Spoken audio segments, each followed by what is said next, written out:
Hello guys, myself Mr. Wyatt Hockey,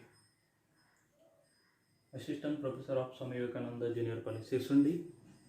Last lecture we have seen genetic terminology, and today also we are discuss in the genetic terminology and experiment of Mendel's procedure of Mendel's experiment in detail. Okay, so let's start the genetic terminology.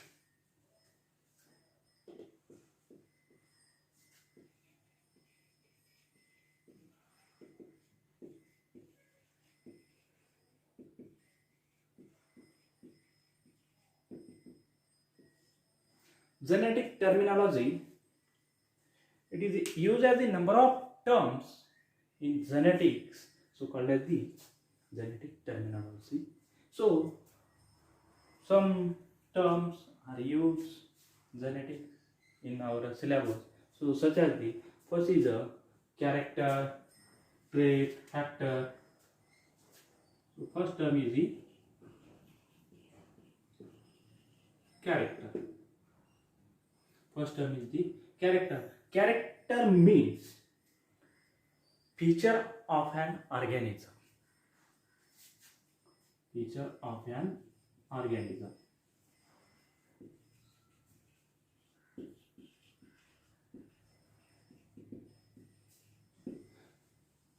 Which is feature of organism, such as the number of examples.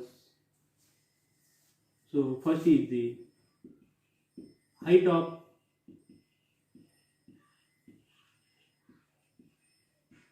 stem, structure of flower, some features of morphological in the organism. Okay. Then the second one term is the trait. Second term is the trait. Trait is the exact of inheritable character and the detectable variant.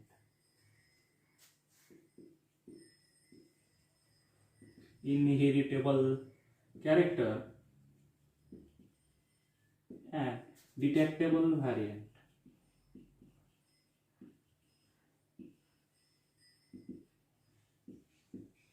Then next one term is the factor.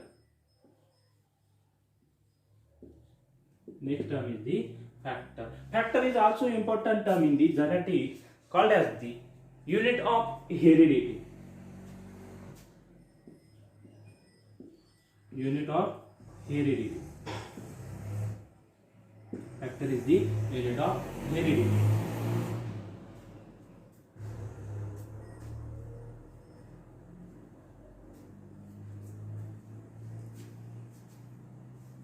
So factor is the unit of heredity. Next one term is the gene.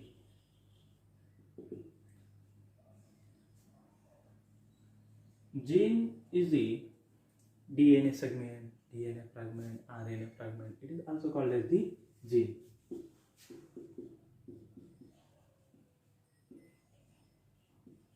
DNA segment or fragment. Then next term is the monohybrid, dihybrid, then the homologous chromosomes, hybrid, pure life, etc. Some terms are used in our syllabus. But genome. Next term is the genome. Genome is the genetic constitution in this organism and the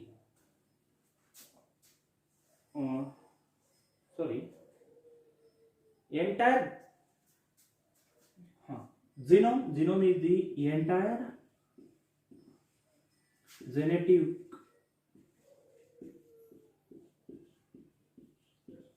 constitution in the organism called as the genome. Genome is the entire genetic constitution in the organism called as the genome. Next term is the monohybrid. monohybrid, and another one is the dihybrid. So mono and di. Simple. Mono means single, di means double, and tri means triple. Then monohybrid means process of the hybridization. But is a single trait. Similar process in dihybrid, but two trait are two characters. Okay, so dihybrid. The next term is the pure lines. Pure lines means the crossing of parents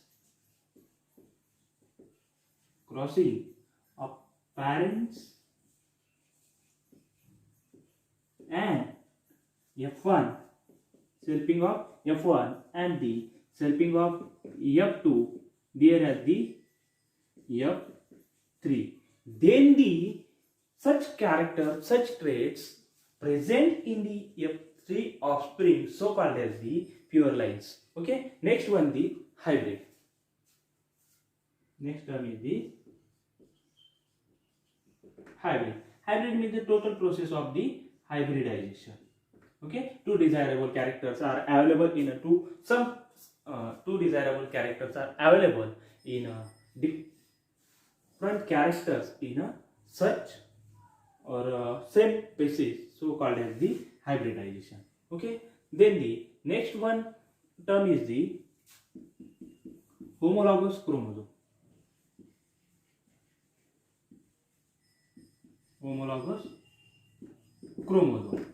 So homologous chromosome means the structurally and morphologically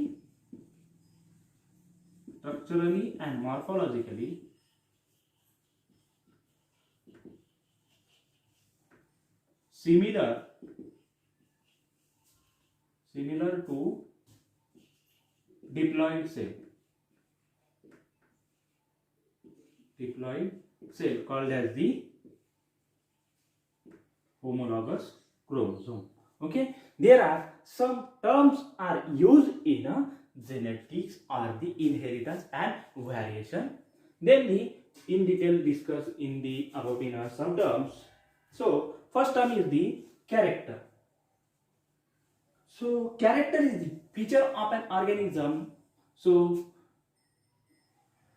जो character असतो, character म्हणजे काय, आपण जे काही बघितलं असेल plants असतील, ॲनिमल्स असतील, परंतु आपण इथे काय बघणार आहोत प्लांट्स. पण प्लांट्समध्ये त्यांचे जे काही वैशिष्ट्य आहेत, मग त्या वैशिष्ट्य म्हणजेच काय, त्या प्लांटचं ते असलेलं कॅरेक्टर. म्हणजेच काय, एखाद्या प्लांट आहे आणि त्या प्लांटचं जे काही खोड आहे म्हणजे स्टेम, आणि त्या स्टेमची हाईट काय खूप आहे, म्हणून त्यामुळे त्याला काय म्हटलं, ते सुद्धा त्याचे कॅरेक्टर आहे.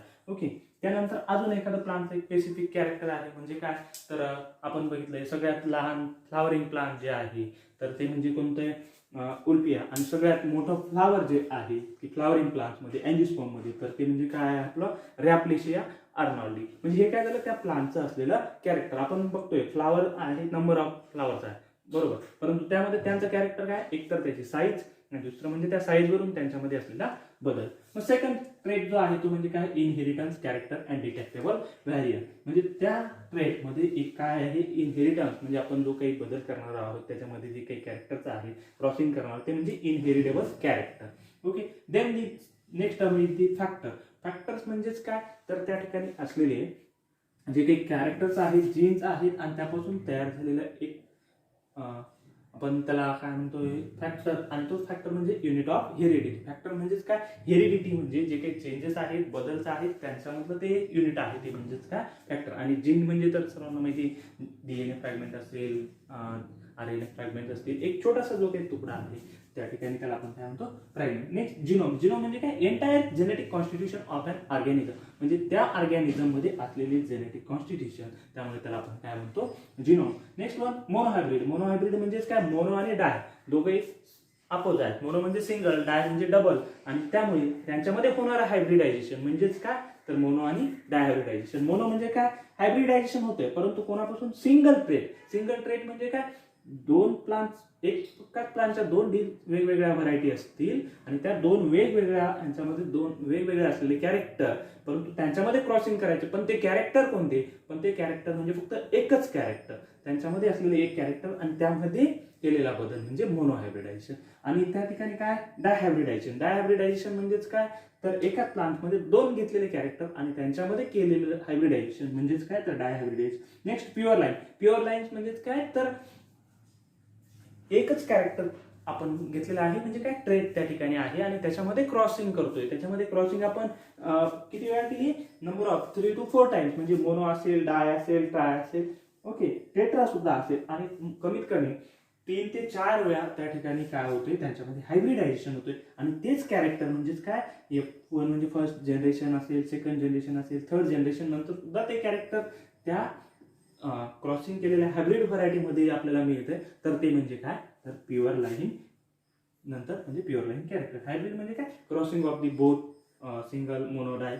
Called the hybridization. Next one character is a homologous chromosome. Homologous chromosome म्हणजे काय, जे की स्ट्रक्चरली आणि मॉर्फॉलॉजिकली म्हणजे त्यांचं जे काही स्ट्रक्चर आहे तेही आणि त्यांचा जो काही आकार आहे, मॉर्फॉलॉजी आहे, त्यावरून ते दोघंही सिमिलर असतील. परंतु ते दोघं कशामध्ये सिमिलर असतील, सारखे असतील, तर ते म्हणजे डिप्लॉइड सेलमध्ये. हॅप्लॉइड सेलमध्ये नाही, डिप्लॉइड सेलमध्ये त्यांचं स्ट्रक्चर आणि मॉर्फॉलॉजी जर सारखीच असेल तर त्यामुळे त्याला काय म्हणायचं, होमोलॉगस क्रोमोझोम. तर ह्या टर्म ज्या आहेत त्या आपण जेनेटिक्समध्ये यूज करत असतो. त्यानंतर आपण बघणार आहोत तर तो म्हणजे procedure of Mendel experiment. Mendel यांनी जो काही एक्सपेरिमेंट त्या ठिकाणी सादर केलेला आहे आपल्यामध्ये इनहेरिटन्सवर, तर तो आपल्याला आता बघायचा आहे. त्याच्या काही ज्या काही स्टेप्स आहेत, ते प्रोसिजर आहेत, ते आपण बघणार. Okay,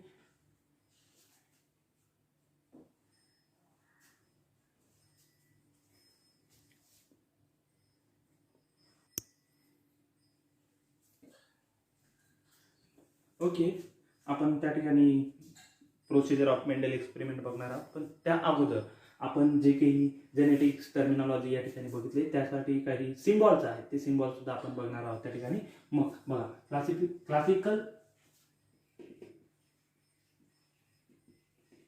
classical method of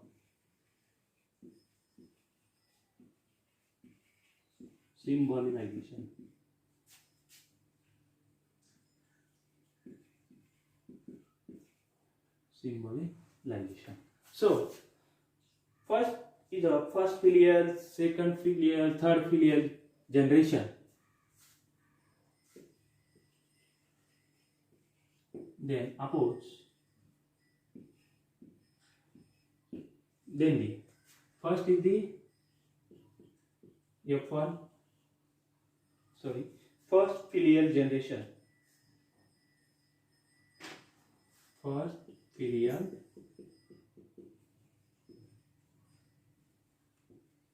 generation. Second one is the second filial generation. Then the third filial generation. आता यांना आपण सिम्बॉल मध्ये कसं बघणार बघा. हा काय, F1 जनरेशन म्हणजेच काय, फर्स्ट फिलियल जनरेशन. नंतर इकडे F2 means second filial generation. नंतर F3 means third filial generation. Okay, ही आपण सिम्बॉल मध्ये राईट करतो. म्हणजे आपली प्रोसिजर असेल किंवा त्या प्रोसिजर मध्ये सुद्धा आपण त्या ठिकाणी राईट करतो. जो काही आपण प्रॉब्लेम त्या ठिकाणी घेणार आहोत, तो सॉल्व्ह करणार आहोत, त्या ठिकाणी सुद्धा आपण तो यूज करतो. नेक्स्ट जे आहे ते म्हणजे dominant and recessive. Dominant and recessive. तर डॉमिनंट जो आहे तो डॉमिनंट आपण त्या ठिकाणी कसं दर्शवतो बघा. कॅपिटल टी मध्ये आपण काय करत असतो, त्या ठिकाणी डॉमिनंट हा दर्शवत असतो. आणि तो कॅपिटल टी मध्ये दर्शवत असताना बघा की जो काही डॉर्प आहे तो डॉर्प त्या ठिकाणी कसा दाखवतो, तर स्मॉल टी मध्ये. पण बघा त्या ठिकाणी कॅपिटल टी मध्ये जो काही डॉमिनंट दाखवतोय आपण, तर तो काय आहे त्या ठिकाणी टॉल. आणि त्यानंतर जो काही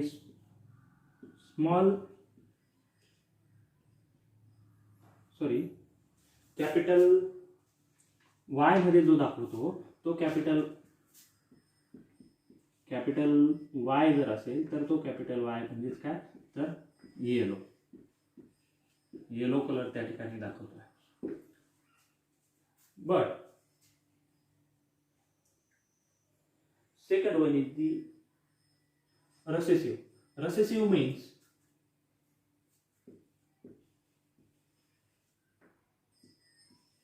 स्मॉल टी.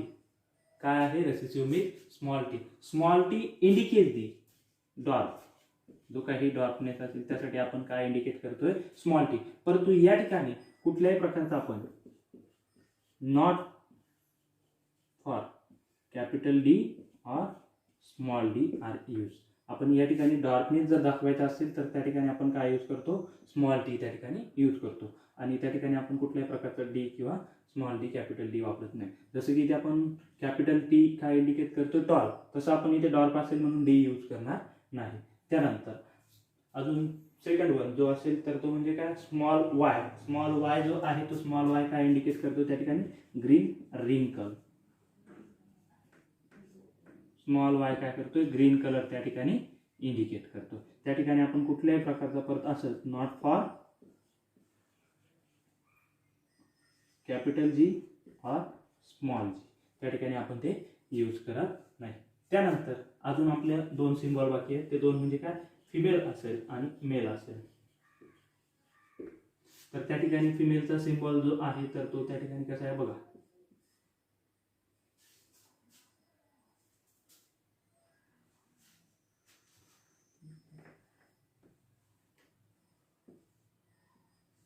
फिमेल आणि हा जो काही मेल आहे तर तो मेल म्हणजे काय हे जे आहेत हे सिम्बॉल आपण या ठिकाणी बघितलेले. सिम्बॉल म्हणजे काय सिम्बॉलायझेशन, क्लासिकल मेथड ऑफ सिम्बॉलायझेशन. जो काही पॅरेंट आहे F1 आपण फर्स्ट फिलियल जनरेशन असं लिहित नाही, तो त्या ठिकाणी कसा राईट करतो F1 F2 F3. आणि त्या ठिकाणी डॉमिनंट जर राईट करायचा असेल तर फक्त कॅपिटल टी इंडिकेट दी टॉल. त्यानंतर परत त्या ठिकाणी वाय असेल कॅपिटल वाय त्या ठिकाणी काय करतो इंडिकेट येलो कलर. त्यानंतर फिमेल असेल आणि मेल असेल, फिमेल आणि मेल कसं इंडिकेट करतो आपण या ठिकाणी हे सिम्बॉलचं स्ट्रक्चर त्या ठिकाणी कसं आहे फिमेल आणि मेलचं. हे झालं आपलं काय क्लासिकल मेथड ऑफ दी सिम्बॉलायझेशन.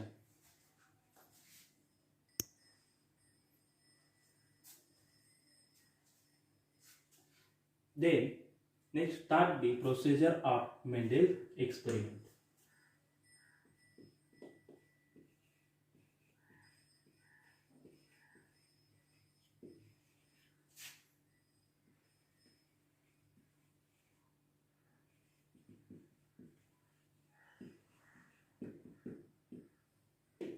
आता आपण बघणार आहोत procedure of Mendel's experiment. Mendel is a very methodologically they is studied in the experiment. So in this experiment Mendel studied in such as the only one trait of this organism. त्यांनी त्या ठिकाणी काय केलेलं आहे फक्त only and one trait त्यांनी त्या hole organism मधून घेतलेला आहे. तर फक्त त्यांनी काय केलंय एकच ट्रेट घेतलेला आहे. काय केलेलं आहे ज्या एक्सपेरिमेंट ते ठिकाणी करता आहात त्या एक्सपेरिमेंट मध्ये त्यांनी काय केलंय फक्त एकच ट्रेट, फक्त अगोदर त्यांनी एक ट्रेट घेतलाय आणि त्यावर त्यांनी एक्सपेरिमेंट स्टार्ट केलेला आहे. Then study Mendel is the 2 then 3 then 4 in a procedure. म्हणजे त्यांनी त्या ठिकाणी काय केलेलं जो काही एक्सपेरिमेंट स्टार्ट केलेला आहे या एका स्ट्रेट वरून त्यांनी त्या ठिकाणी एक्सपेरिमेंट स्टार्ट केला. आणि हा एक्सपेरिमेंट त्यांनी किती याच्यामध्ये केला प्युअर लाईन्स मध्ये कमीत कमी 1 2 3. म्हणजे त्या ठिकाणी त्यांनी जो काही एक्सपेरिमेंट आहे परफॉर्म केलेला आहे तो एक्सपेरिमेंट प्युअर लाईन फॉर्म करण्यासाठी त्यांनी कमीत कमी किती वेळा केलेला आहे तर ते म्हणजे 1 2 और 3 टाइम्स परफॉर्म. म्हणजे त्यांनी काय केलेला तो एक्सपेरिमेंट 2 3 4 वेळा त्या ठिकाणी परफॉर्म केला आहे. म्हणजेच काय तर त्या ठिकाणी 1 म्हणजे काय मोनो, 2 म्हणजे काय डाय आणि 3 म्हणजे काय ट्राय हायब्रिड. म्हणजेच काय मोनो हायब्रिड डाय हायब्रिड ट्राय हायब्रिड केल्यानंतर त्यांनी त्या ठिकाणी काय केलेले आहेत तर प्युअर लाईन त्या ठिकाणी यूज ऑब्टेन केलेले त्या ऑफस्प्रिंगमध्ये. जसं की आपण प्युअर लाईन्स बघितलं तर त्यामध्ये काय केलं त्यांनी, प्युअर लाईन ऑब्टेन करण्यासाठी काय केलेलं आहे, एक्सपेरिमेंट केलेलं आहे. परंतु त्या ठिकाणी काय केलेले, क्रॉसिंग केलेले. मग क्रॉसिंग किती वेळा केलेली आहे, mono, di, tri and then obtain the pure lines. Okay, म्हणजे त्यांनी काय केलेलं आहे, या ठिकाणी क्रॉसिंग केलेलं आहे. किती वेळा, तर 3 ते 4 वेळा त्यांनी त्या ठिकाणी त्या एकाच कॅरेक्टरचं काय केलेलं, क्रॉसिंग केलेलं आहे. आणि त्यानंतर त्यापासून त्यांनी ऑब्टेन काय केलेले आहे, pure line. Then the is started with the pure line then the true breeding. आता त्यांना काय केलेलं, त्यांनी हा ठिकाणी एक प्युअर लाईन मिळवलेली. कशापासून, एका सिंगल ट्रेट पासून, त्या होल ऑर्गॅनिझम. आणि ह्या प्युअर लाईन पासून त्यांनी काय केलेलं आहे, त्यांचा एक्सपेरिमेंट जो आहे त्या ठिकाणी काय केलेला आहे, स्टार्टेड केलेला. मग हा एक्सपेरिमेंट त्यांनी प्युअर लाईन्स का घेतल्या, तर त्या ठिकाणी ट्रू ब्रीडिंग काय केलेले, ट्रू ब्रीडिंग करण्यासाठी त्यांनी काय केलेले, त्या ठिकाणी प्युअर लाईन्स ह्या ऑब्टेन केल्या. Then the methodologically maintains is actual record. परंतु त्या ठिकाणी यांनी काय केलेले, मेंटेन्स काय, तर ते आधीच मेथोडॉलॉजिकली आहेत. आणि त्यानंतर त्यांनी हा जो काही रेकॉर्ड आहे, हा जो काही डाटा आहे, म्हणजेच काय, ऍक्च्युअल डाटा जो आहे, ऍक्च्युअल डाटा जो आहे त्या ठिकाणी त्यांनी काय केलेला, मेंटेन केलेला आहे. तो रेकॉर्ड त्या ठिकाणी त्यांनी मेंटेन केलेला आहे. आणि त्यापासून त्यांनी त्या ठिकाणी काय केलेलं आहे, आता रेकॉर्ड कोणाचा मेंटेन करणार, ऍक्च्युअल डाटा कोणाचा मेंटेन करणार, तर ह्या एका ट्रेटचा कशाचा डाटा मेंटेन करणार ते, तर त्या ठिकाणी त्यांनी फर्स्ट जो काही प्युअर लाईन म्हणजे पॅरेंट मध्ये क्रॉस केला, फर्स्ट क्रॉस, त्यापासून जे काही F1 मिळाले, म्हणजे काय, फर्स्ट फिलियल जनरेशन मिळाले. आणि त्यानंतर त्यांच्यामध्ये सेल्फिंग क्रॉस केला, तर तो म्हणजे काय, सेकंड. परत त्या F2 मध्ये सेल्फिंग क्रॉस केला, म्हणजे तो काय झाला, थर्ड. म्हणजे काय, mono, di and tri crossing जे केले त्यांनी, मोनो हायब्रिड, डाय हायब्रिड असेल, ट्राय हायब्रिड असेल, यांचा तिघांचा डाटा जो आहे तो त्या ठिकाणी त्यांनी काय केलेला आहे, मेंटेन करून रेकॉर्ड केलेला. आता तो डाटा कसा रेकॉर्ड केलेला आहे त्यांनी, तर तो डाटा म्हणजे काय आहे, तर टोटल तो त्या ठिकाणी कसा आहे, क्वालिटेटिव्हली and क्वांटिटेटिव्हली.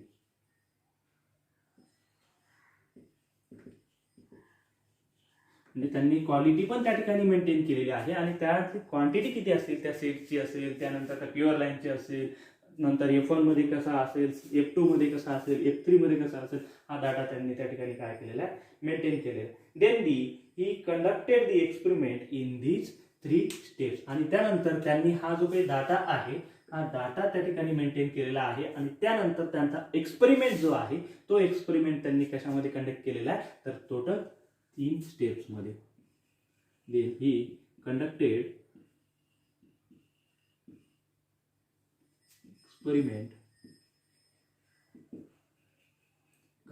the experiment in 3 steps.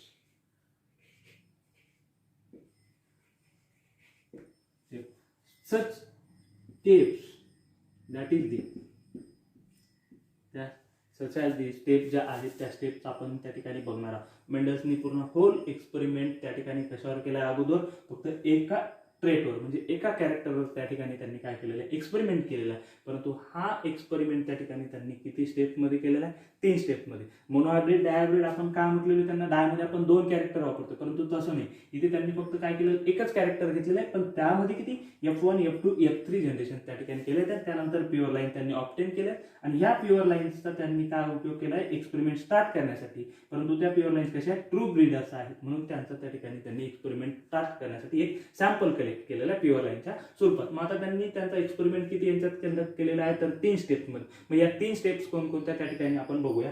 First step काय आहे, तर हे बघा, selection of parent and obtaining pure line. First step जी आहे, स्टेप फर्स्ट स्टेप म्हणजे बघा, selection of parents and obtaining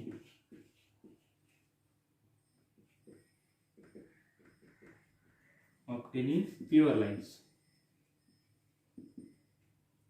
म्हणजे फर्स्ट स्टेप मध्ये त्यांनी काय केलेलं आहे, अगोदर पॅरेंटचं सिलेक्शन केलेलं आहे. आणि त्यानंतर त्यांच्यामध्ये त्यांना जो काही कॅरेक्टर त्या ठिकाणी घ्यायचा आहे, त्यामध्ये इनहेरिटन्स करायचं आहे, त्यानंतर त्यामध्ये क्रॉसिंग करायचं म्हणजे ओनली 1 कॅरेक्टर. आणि ते कॅरेक्टर त्यांनी सिलेक्ट केलं. आणि त्यानंतर त्यांनी ऑब्टेनिंग प्युअर लाईन. आता प्युअर लाईन्स कशा ऑब्टेन होणार, मग बघा त्या ठिकाणी काय होतंय, मोनो डाय ट्राय म्हणजे त्यांनी काय केले 3 वेळा त्यांच्यामध्ये काय केले क्रॉसिंग केलंय, तो डाटा ऍक्च्युअल मेंटेन केला आणि त्या प्युअर लाईन्स आणि त्या प्युअर लाईनचं त्यांनी त्या ठिकाणी स्टेप फर्स्ट मध्ये काय केलेलं आहे ऑब्टेनिंग केले. सेकंड स्टेप जी आहे तर ती म्हणजे काय artificial cross of the selected parents and raise F1 generation. त्यानंतर त्यांनी त्या ठिकाणी सेकंड स्टेप जी आहे सेकंड स्टेप म्हणजे आर्टिफिशियल क्रॉस. स्टेप सेकंड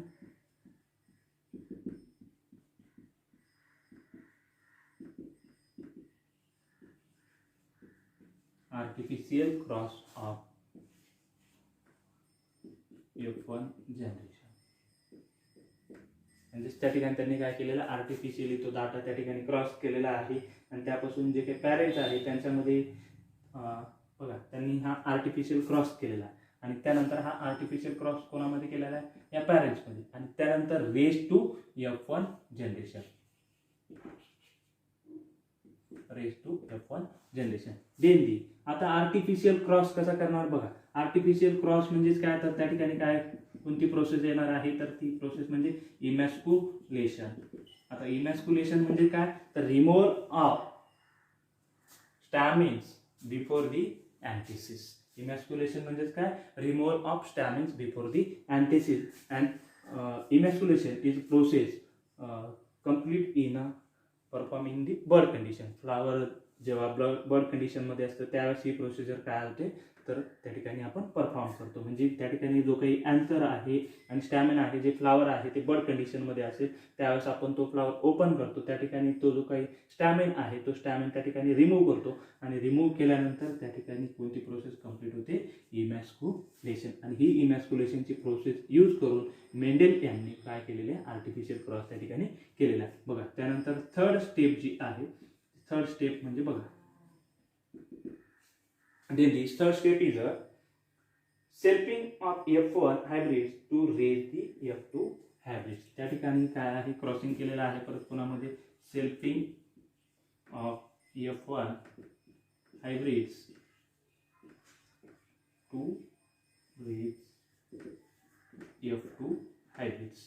त्यानंतर त्यांनी काय केलेले त्या ठिकाणी बघा 3 स्टेप्स मध्ये काय होतं फर्स्ट मध्ये पॅरेंट सिलेक्शन केलं प्युअर लाईन ऑफ परत त्यांच्यामध्ये आर्टिफिशियली क्रॉस केला raise to F1 generation. Process कोणती यूज केली इमॅस्क्युलेशन. थर्ड स्टेप मध्ये काय होतं ज्या आर्टिफिशियल क्रॉस केल्यानंतर जे काही F1 जनरेशन होतं त्यामध्येच काय केलं हायब्रिड क्रॉस केलाय कोणासोबत F2 जनरेशन सोबत आणि त्यापासून प्युअर लाईन त्यांनी ऑब्टेन करून त्यांचा एक्सपेरिमेंट जो आहे तो या ठिकाणी परफॉर्म केलेला आहे. नेक्स्ट लेक्चरला आपण काय करणार आहोत जो काही कंडक्टेड एक्सपेरिमेंट आहे या 3 स्टेपमध्ये तो इन डिटेलमध्ये आपण बघणार आहोत. थँक्यू.